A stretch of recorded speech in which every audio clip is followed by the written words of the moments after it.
Happy Tuesday. If I actually get this posted on a Tuesday. If you're new here, this is More Than Borderline with B. That's me, Becky, and I am somebody who lives with mental illness, but I don't let that define who I am. I do let being a Christian define who I am, because if I claim to be a child of God, but He doesn't define who I am, then I'm really just kind of my own God. So you're always going to hear everything that I say come back to God, because that is the reality of why I'm in remission. And I need people to understand that just because you're mentally ill does not mean that you have weak faith, or that you need to just take it all captive or whatever. It doesn't work that way. So I'm here to shed light on all of that. And today is Testimony Tuesday.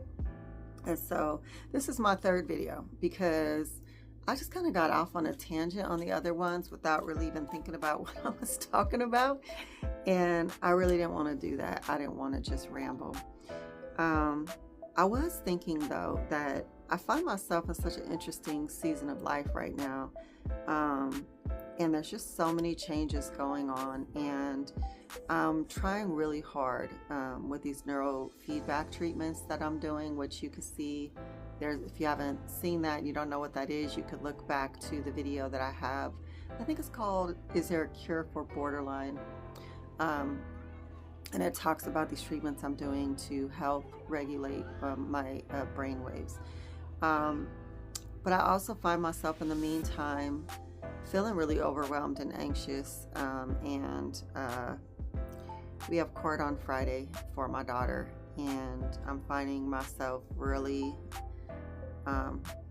obsessing about that. I'm wanting to just like give that to God and trust that it's gonna be okay. But I find my thoughts being very intrusive, and I found myself wide awake last night just thinking about this and going over it in my mind. And so I guess now that is the point where it is taking your thoughts captive is really, it's not that simple, but it doesn't mean that you don't try, right? Like, I'm laying there and I'm wide awake at this point, and I'm just replaying over and over in my mind what I'm gonna say, what I might do, what I don't want to do, things like that. And I really had to just keep coming back to prayer and saying, okay, God, like, I want to trust you with this. I want to give this to you. And even though as I was talking to God, I would feel myself going right back into just obsessing. It was like an obsessive thought. It was like I was on a hamster wheel and I could not get off. But I also thought, every time I realized that was going on, I'm going to go and pray. I'm going to go back and pray. I'm going to go back and pray. And so, you know, taking your thought captive may not be something you just do one time. It may be something you have to do 20 times in 10 minutes. But it is the act of me bringing that to God and saying, I want to give this to you. I'm trying to give this to you. Help take this from me. You know, help me learn how to be at rest in this place, and to find peace in this situation. And it doesn't always feel great in the moment, because the reality is my brain still is firing off all over the place, and my waves are too high and they're too low, and they're still working on them. And so I know that what's going on in my brain is real, but it doesn't mean that my thoughts are real, right? And then your feelings are connected to your thoughts.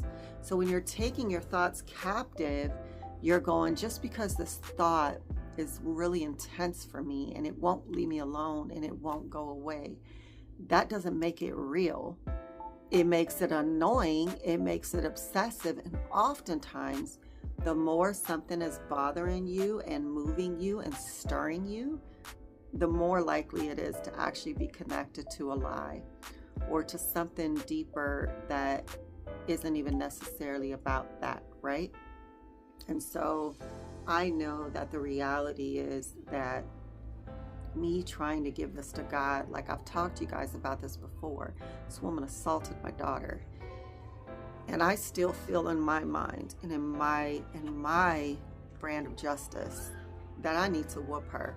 Like I need to do to her what she did to my daughter. That is what I want. And if I lie about it and try to say that that's not what I want, for what? God knows my heart. God knows my mind. There's no reason for me to do that.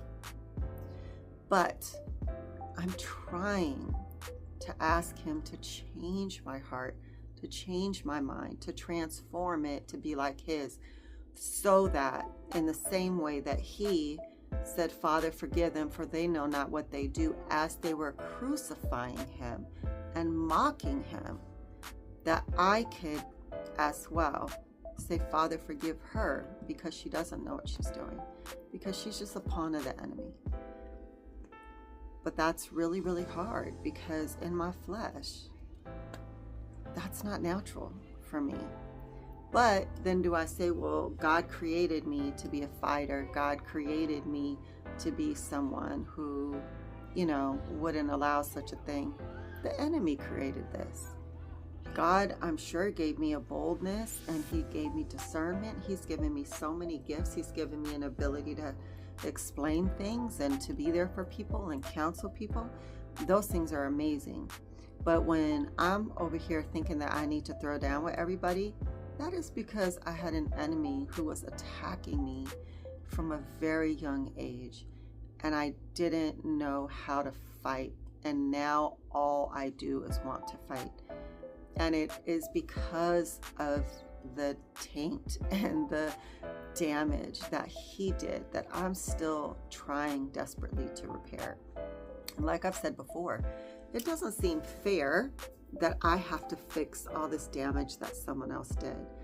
But I also have many people around me, including my children and my husband, who have damage from me that they shouldn't have to repair because of things that I've done and choices that I've made that were very selfish, that hurt them.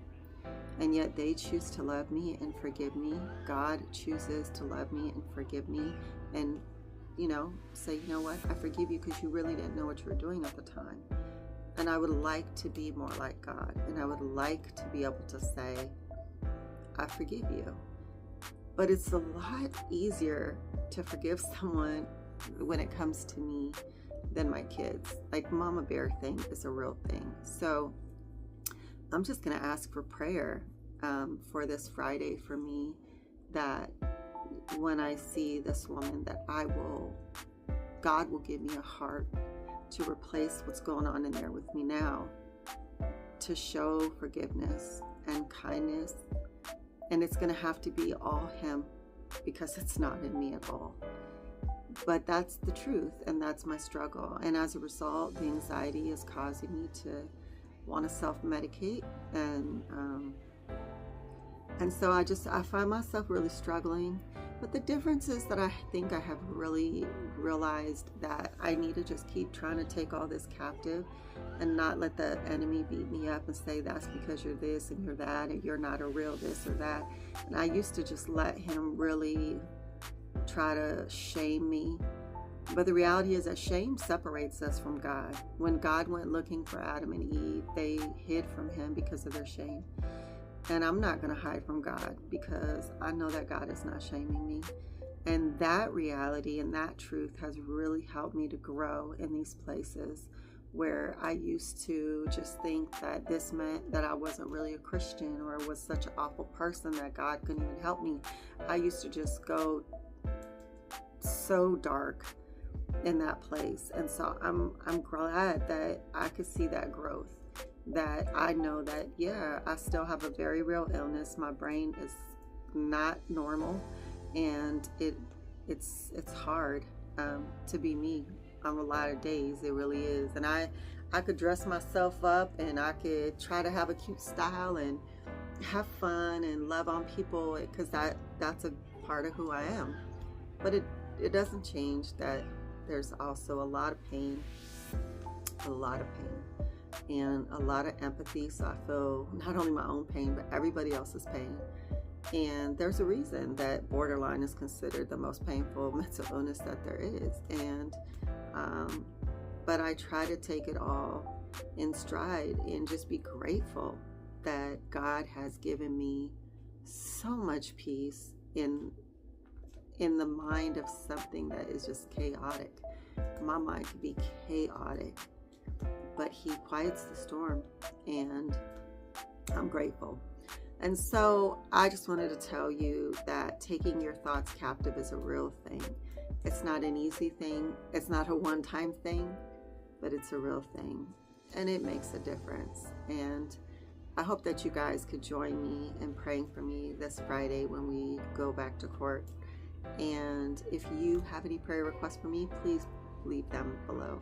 And once again, if you have a video you'd like me to speak on or do a topic on, that you want to hear something about, or you need advice, because that's my thing too, leave it all below, and I will do my best to get back to you. Thank you so much for coming in, checking out what I have to say. I hope that today, that you try to be a better person today than you were yesterday, and that your goal is to be a better person tomorrow than you were today. Because that's how the world would be a better place, if every single one of us try to just be the best version of ourselves day by day. Much love to each and every one of you, and may God bless you.